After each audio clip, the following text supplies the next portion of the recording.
आइए अधिरोचित समाचार आपके सामने प्रस्तुत करें। न्यायपालिका में न्यायमूर्ति सूर्यकांत ने 53वें CJI की शपथ ली। उस शपथ समारोह में विदेश के न्यायाधीशों को और वहाँ के जो न्याय प्रमुख हैं उनको बुलाया गया।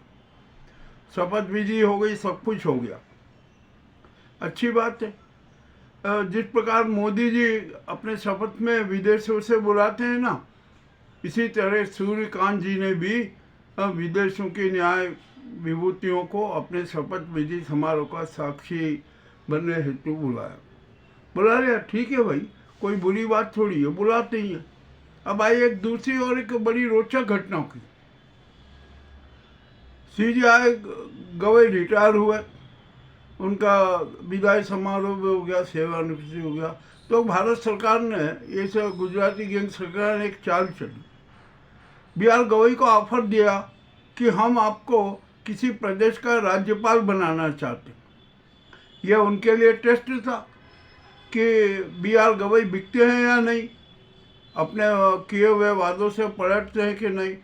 किंतु BR गवई ने स्पष्ट कह दिया कि मैं किसी भी सरकारी पद पर नहीं बैठूंगा और न ही उसे स्वीकार करूंगा। तो BR गवई जी ने इसे गुजराती गैंग सरकार के मुंह पर तमाचा तो जड़ ही दिया। अब आइए तीसरे एक महत्वपूर्ण समाचार है कि भारत सरकार ने 4 श्रम कानूनों को लागू कर दिया, श्रम संहिता के रूप में। इसका भी अब खुलकर विरोध हो रहा है। 26 तारीख को सभी ट्रेड यूनियन दिल्ली में भयंकर प्रदर्शन करेगी। मामला बड़ा विचित्र हो गया। आखिरकार 4 श्रम कानूनों का विरोध क्यों हो रहा है? इसमें जो श्रमिक हैं उनको बेरोजगार करने का अधिकार नियोक्ताओं को दे दिया गया, उद्योगपतियों को दे दिया गया कि वे अपनी मर्जी से छटनी कर सकते हैं। अब कितनी प्रतिशत की छटनी करेंगे, क्या करेंगे, वो होगा। और अनेक प्रकार की विसंगतियाँ भी इस श्रम संहिता में नजर आई। तो सारी ट्रेड यूनियन इसके खिलाफ हुई और वे 26 नवंबर को दिल्ली में प्रदर्शन करेगी। आखिरकार हो क्या रहा है? ये कोहराम मचाने वाली बातें क्यों हो रही है? क्या ये नाजी सरकार देश में शांति नहीं चाहती? चाहे जो कुछ भी मामले उठा देती है जिसके कारण कोहराम मचता है। SIR के नाम पर कितना कोहराम मचा हुआ है, क्या क्या हो रहा है, इनको कोई फर्क नहीं पड़ता। अब ये देखते हैं कि क्या होता है, क्या नहीं होता। के अब आइए कल 25 नवंबर के नीतीश सरकार की पहली कैबिनेट बैठक होगी। उस बैठक में अनेक मुद्दों पर निर्णय लिए जाएंगे। सबसे पहले विधान परिषद का सत्र बुलाने का बात होगी। उसके बाद में विधानसभा अध्यक्ष कौन होगा, इस पर चर्चा होगी। इसी के साथ साथ जो महिलाओं को 2-2 लाख रुपए देने का जो वादा किया था उसको मूर्त रूप देने पर चर्चा होगी। और जो बिहार को पलायन प्रदेश से रोकने के लिए क्या क्या किया जाए, इस पर चर्चा होगी। मामला बड़ा विचित्र है। और अध्यक्ष पद को लेकर जो तनातनी चल रही है ना, वो भी बड़ी विचित्र स्थिति में है। अब कल क्या होगा कैबिनेट में, ये देखना था। नीतीश कुमार आक्रामक मूड में है। वे किसी प्रकार का समझौता नहीं चाहते। उन्होंने तो स्पष्ट कह दिया कि विधानसभा का अध्यक्ष पद JDU के पास में ही रहेगा, इसमें कोई समझौता नहीं किया जाएगा। ठीक है, हो गया। अब जब नीतीश कुमार भाजपा से बहुत नाराज हैं, इतने नाराज है कि हद से ज़्यादा, तो उन्होंने एक तीसरा मोर्चा ही गठित कर दिया। अभी तीसरे मोर्चे में कौन कौन है, जरा ये भी देख लीजिए। ये भी समझ लीजिए। 85 विधायक जेडीयू के हैं, 19 विधायक चिराग पासवान के हैं, और जो हम पार्टी और दूसरी पार्टी है ना उसके विधायक हैं। ये तीसरे मोर्चे में चढ़ी। और ओबीसी ने भी अब तो समर्थन देने का कर दिया। कांग्रेस भी नीतीश कुमार को समर्थन देगी, और संभवतः राजद भी नीतीश कुमार को सहयोग देने और समर्थन देने के लिए हो गए। तो ये भाजपा है ना जो उसका अपने आप ही बाहर हो जाएगी।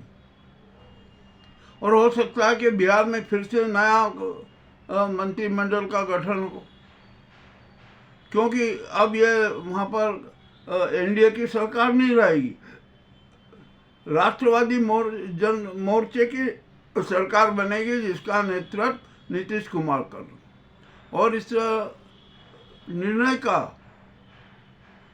असर भी केंद्र की सरकार पर भी पड़ेगा। नीतीश कुमार, नायडू, शिंदे, गडकरी और अन्य उनके जो समर्थक सांसद हैं ना, वे भी अब ना इस गुजराती गैंग की सरकार के सामने साथ में नहीं है, उनके सामने ही विरोध कर रहे हैं।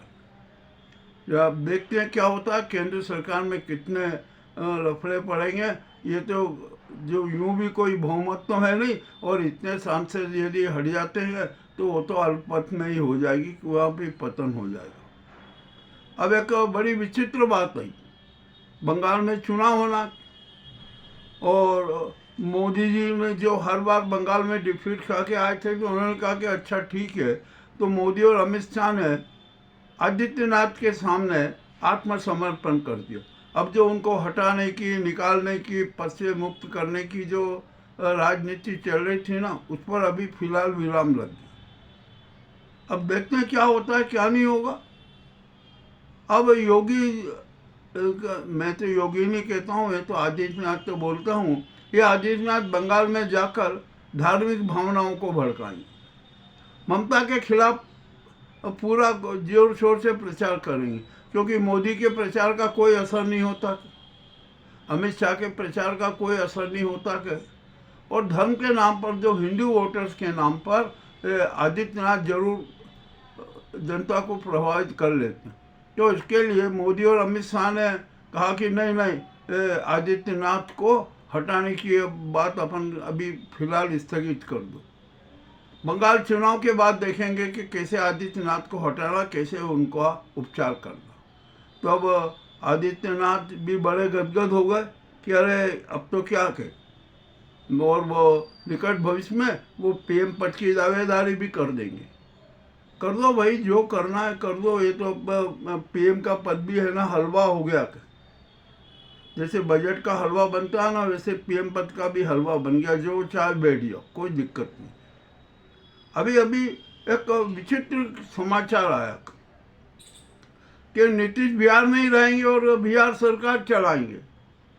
आंध्र में जो चंद्रबाबू नायडू है, उनको पीएम के रूप में प्रस्तुत कर दिया जाएगा। इससे जो आंध्रा के सांसद हैं ना, आंध्रा और तेलंगाना के, वो भी मोदी सरकार के पक्ष में नहीं रहेंगे, बीजेपी के पक्ष में नहीं रहेंगे।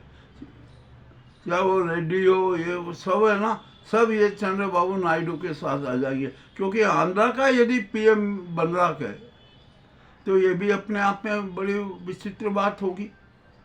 अब स्थिति क्या होगी क्या नहीं होगी, ये तो सब बताइए। और 1 दिसंबर को लोकसभा में बहुत हंगामा होगा, संसद में हंगामा होगा, इसमें भी कोई दो राय नहीं है। अब एसआईआर के भी खिलाफ देश की पूरी जनता के, और अतः एसआईआर का कोई विरोध नहीं कर रहा है, उसकी जो व्यवहारिकता है, जो उसकी समय सीमा है ना, उसका विरोध हो रहा है। तो अब यहाँ पर देखते हैं एसआईआर के बारे में क्या होता है। और अब तो जनता में जब हमने लोगों से चर्चाएं की ना, तो उनका ये आया कि अरे भैया, यदि देश को महापतन से बचाना है तो मोदी, अमित शाह और ज्ञान कुमार को तत्काल गिरफ्तार कर लिया जाए। अब ये जनता बोल रही है, अब क्या कर सकते हैं? अब वो तो पद पर बैठे हैं ना, अब तो इसका भी कोई तोड़ नहीं है। अब वो जब पद पर बैठे हैं तो क्या होगा क्या नहीं होगा ये सब सामने आएगा। मगर अब ये तो बात तय हो गई कि जो ये मोदी सरकार है ना, गुजराती गैंग की सरकार है, वो वालपत में मामला बड़ा विचित्र हो गया। क्या हालात बनेंगे, कैसे क्या स्थिति बनेगी, अब देखते हैं। जो ये महत्वपूर्ण, जो अति महत्वपूर्ण समाचार हैं जो तत्काल प्रभाव में हमारे सामने नजर आ रहे हैं, हमने उनको आपके सामने प्रस्तुत किया। उसके पीछे भी राजनीति भी हमने बता दी, क्योंकि हम बड़ी बड़ी भूमिका नहीं मानते। हम तो जो सत्य होता है वो सच के सामने प्रस्तुत कर देते। ये हमने जनता के सामने सच प्रस्तुत कर दिया। और सबसे पहले SIR को व्यवहारिक बनाना है, और इसको व्यवहारिक बनाने के लिए जितने भी BLO हैं ना, ये फॉर्म भरना, ये करना, ये सब नाटक बंद करें। मतदाता सूची के मान से चले जाएं, परिवारों के माँ, और सारा देख ले कि हाँ इतने ये हैं, जिंदा हैं, ये हैं, मत हैं, और उनका जो इपिक नंबर है वो लिख के ले ले, बस तो सत्यापन हो जाएगा। ये लंबे चौड़े और ये इतने करने की ज़रूरत ही क्या पड़ेगी?